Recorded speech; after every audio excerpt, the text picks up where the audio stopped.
family ko, sa mga relatives ko, sa mga tito and tita. Yan. Tsaka po sila, yung mga asawa po nila yan, tsaka yung mga pinsan ko po. Thank you so much po. Pati po yung mga... Ayan, sila Tita Mel, sila Tita Flora, Tita Beren, tapos yung sila Tito Jun po, lahat po ng mga pinsan ko po, thank you so much po.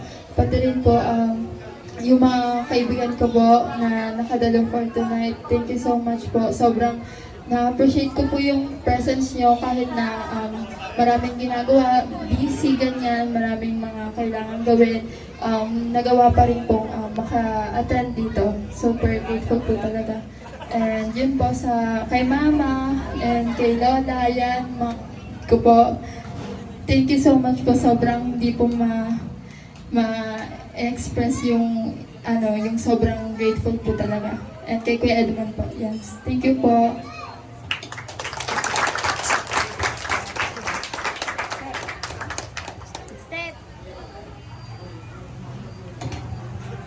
Last but not the least, si Kuya Gilbert. Yan, sobrang special po. Yan, hindi ko po alam kung paano pa po sasabihin yung pasasalamat po kasi sobrang hindi po mapapantayan yung gratefulness ko po, pati kay Ate Princess. Lahat po, sobrang happy ko lang po na nandyan sila para gabayan po ako palagi. Yan, thank you po.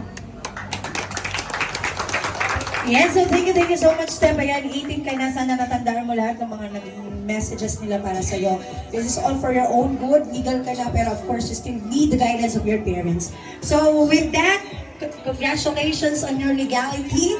Siyempre, marami pang pagsubok at responsibilidad ahead of you. Pero nandiyan ang parents mo at mga kuya at kapatid mo.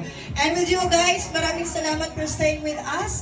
Kahit gabi na, time check, it's now 10 in the evening. 10 in the hour of...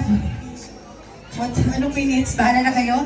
Basta 6? Ayan, so 10:06 na. Ingat po kayo sa inyong pag-uwi. Maraming salamat. That's been your host, Hershey, ang kasama niyo tonight as we celebrate Stephanie's 8th birthday. Maraming salamat po. Thank you for choosing El Cocinero. Maraming salamat, Sir Gilbert.